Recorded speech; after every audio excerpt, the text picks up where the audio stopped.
You want to go back to the station master with the water? Yeah.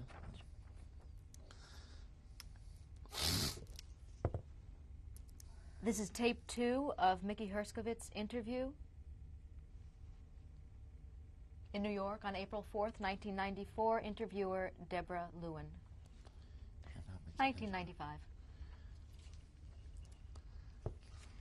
So, as you mentioned a few minutes before, the station master, I forgot the name of this town or city. He must have had experience with the likes of us. He went around saying, "Do anybody needs water?"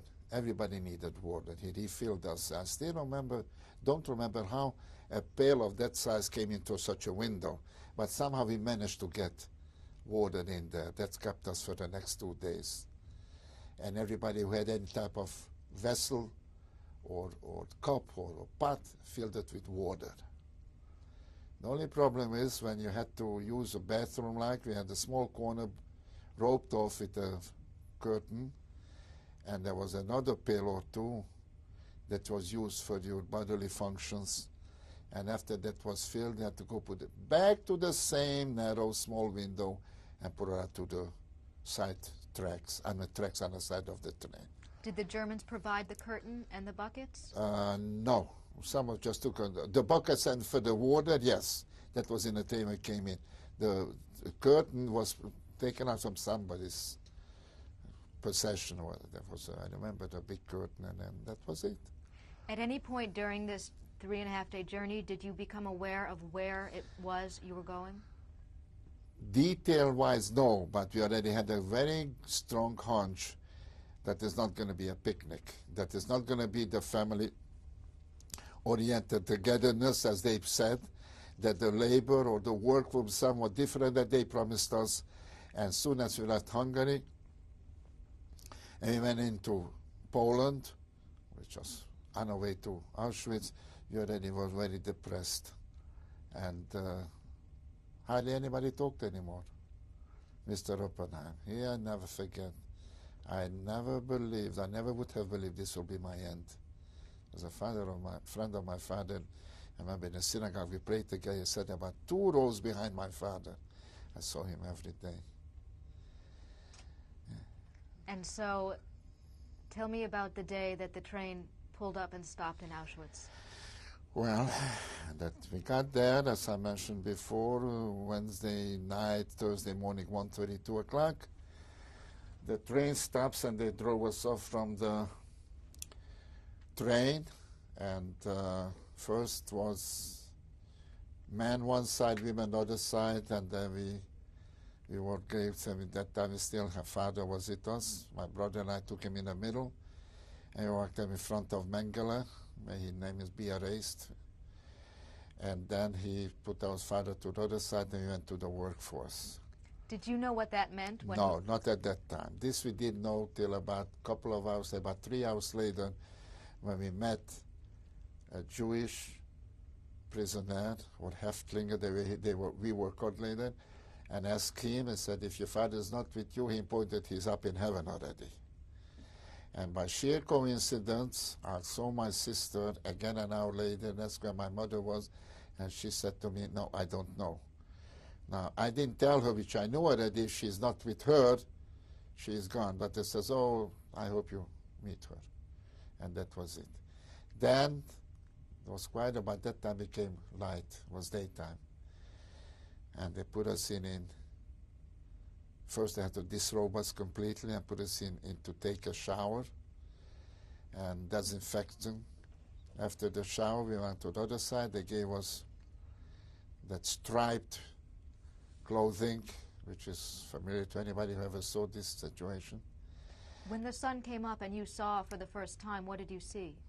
I saw people, about 1/3 of what came in with me at the transport. And I saw people in distress, people in daze. They don't know what will happen or what's coming. What sounds? Not too much sound. There was small crying, but nobody talked. And then they took us into the Birkenau, one of the sea lagers. That was mostly the gypsies, and even the gypsies were our superiors. And they put us in a barrack, what we call over there a block. And first 24 hours we didn't get any food. In the meantime, elderly people started to die by the grove. They were diabetic, they had an insulin shot, they had a heart condition, they didn't have their pills, and didn't have this and that. So every hour or two we had to take another body outside, just in front of our barrack, and that's to lay down. And eventually they were taken back to the crematorium, where they, of course, disposed of. In the meantime, our parents, by this time we knew, they were going to the crematorium straight, and they were annihilated. And your brother remained with you? The brother was with me. We hung on to each other.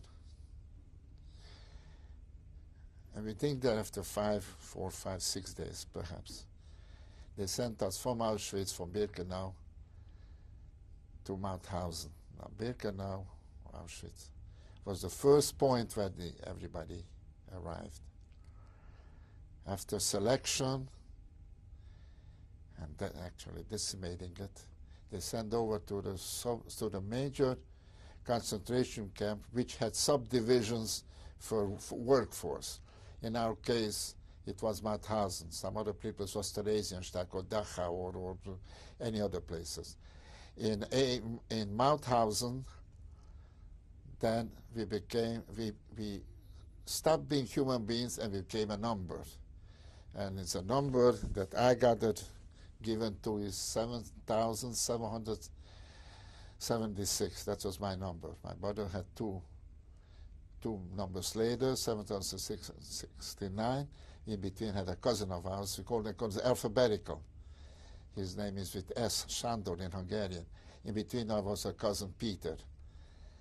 And after that, in Mauthausen, your sister? My sister went to a girls' camp. We never saw her after that. That most of the camps were, let me rephrase this, very few of the camps had men and women together or alongside each other. I never saw a girl from one of our Jewish sisters till the end of the war. In Melk, subsequently Mauthausen, Melk, and Ebensee, I never saw anyone. And I don't know what happened to her. Was the last time you saw her when you... Last time I saw her after we were separated, and I caught her by sheer coincidence. However, after the war, I met some girls who knew her from way back from childhood, and they told me that they seen Clary, comparatively speaking, in good health and being okay. And as glad you see it, we see it on Stutthof or Proust. Now this is somewhere in Baltic areas where people was a different camps. That's the reason I went back to the so-called hometown, which probably come back later, to wait for her to come home. I was waiting there for 2 years, and we elaborate on this later. And again, in August of 47, I left. I got back about July. I have to stay in a camp from liberation till about July because I was so sick.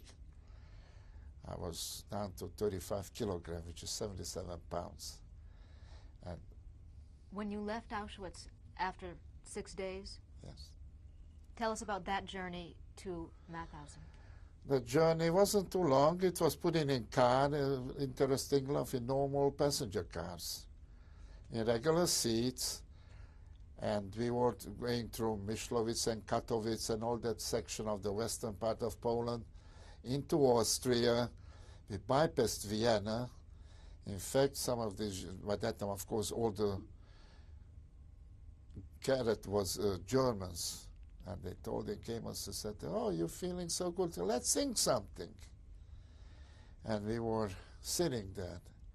Now, obviously, most of us, at least 90%, were under 25 years of age or 28 years of age. And we were still naive enough not to know too much. and believing what they say. Oh, you're going to have a life, you're going to work, and where are your parents? Well, I don't know. I don't know. That's what they tell us. After arriving Mauthausen, which I don't remember really how long it took, but it didn't take too long. I think within 1 day it finished. And then again, 24-hour fast, because there no provision provided for new arrivals. Then the next day, then we got our numbers. That night, they gave us a huge empty room, clean floors though, and we slept. We had to sleep on the side of ours because there wasn't enough room to sleep on your back. And of course, most of us standing or sitting until next day. How many people in that one room? I don't remember. A couple of hundred, because this Auschwitz didn't actually select every single day people. Some of them kept 2-3 days before, 2-3 days after. So when they had, there must have been at least a couple of hundred, 400 or 500 at least, maybe more. And then next day, we got some kind of a food which nobody could eat.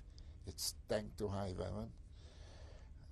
And we were relatively still in good condition.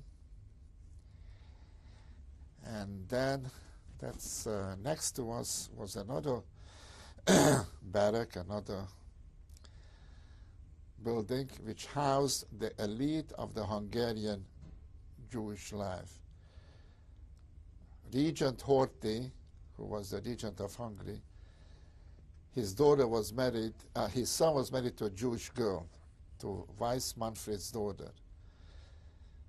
Weiss Manfred was there, and all the intelligentsia of the Jewish life from Hungary were there.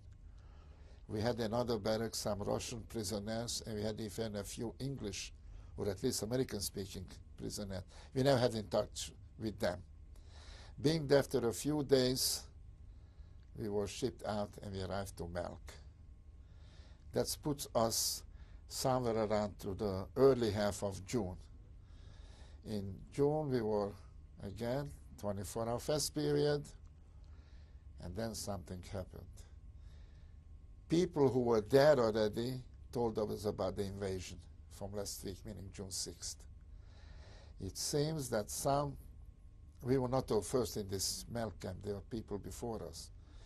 Melk camp was, relatively speaking, a small camp, only 5,000 to 6,000 prisoners, all men, of course. Could you spell that? M-E-L-K. That's in Austria, which has the second largest monastery after the Vatican. And our camp was on the top of a hill, and every morning we see the monastery. And of course they, quote, don't know anything about it, nobody ever know. And Melk came to a little prominence when Mrs. Carter, President Carter's wife, visited a couple of years ago when he was president. We were there. When he heard about this thing, this invasion of the Allied forces, we were very happy. Today's invasion, next week we're going home. At least that's what we thought. Then we were given work assignment. For the first 2 weeks, it was a relatively easy work. We had to build a kitchen for the workers and about 15-20 kilometers from our camp, which will be taken with trucks or trains, depends on the day. And we were working on the wooden frame. And it was pretty decent treatment. The food became regular. Morning, noon, at night. Morning a bowl of soup, which mostly was the empty or the very few potatoes in it. The morning a piece of bread, night a piece of bread. This lasted about 2 weeks, then we put us in another type of work. In this area, there was a mountainous region where the mountains were dug up, the sand, not stone, the sand, and inside we built a factory for their Messerschmitt parts of their aeroplane, the Messerschmitt planes. This was already very difficult work. At one time I worked on a compressor. I believe it's called the compressor, the one it digs thing, and it fell and hit my left toe, which is still today is deformed. At one day I was hit by a capo with a 2x4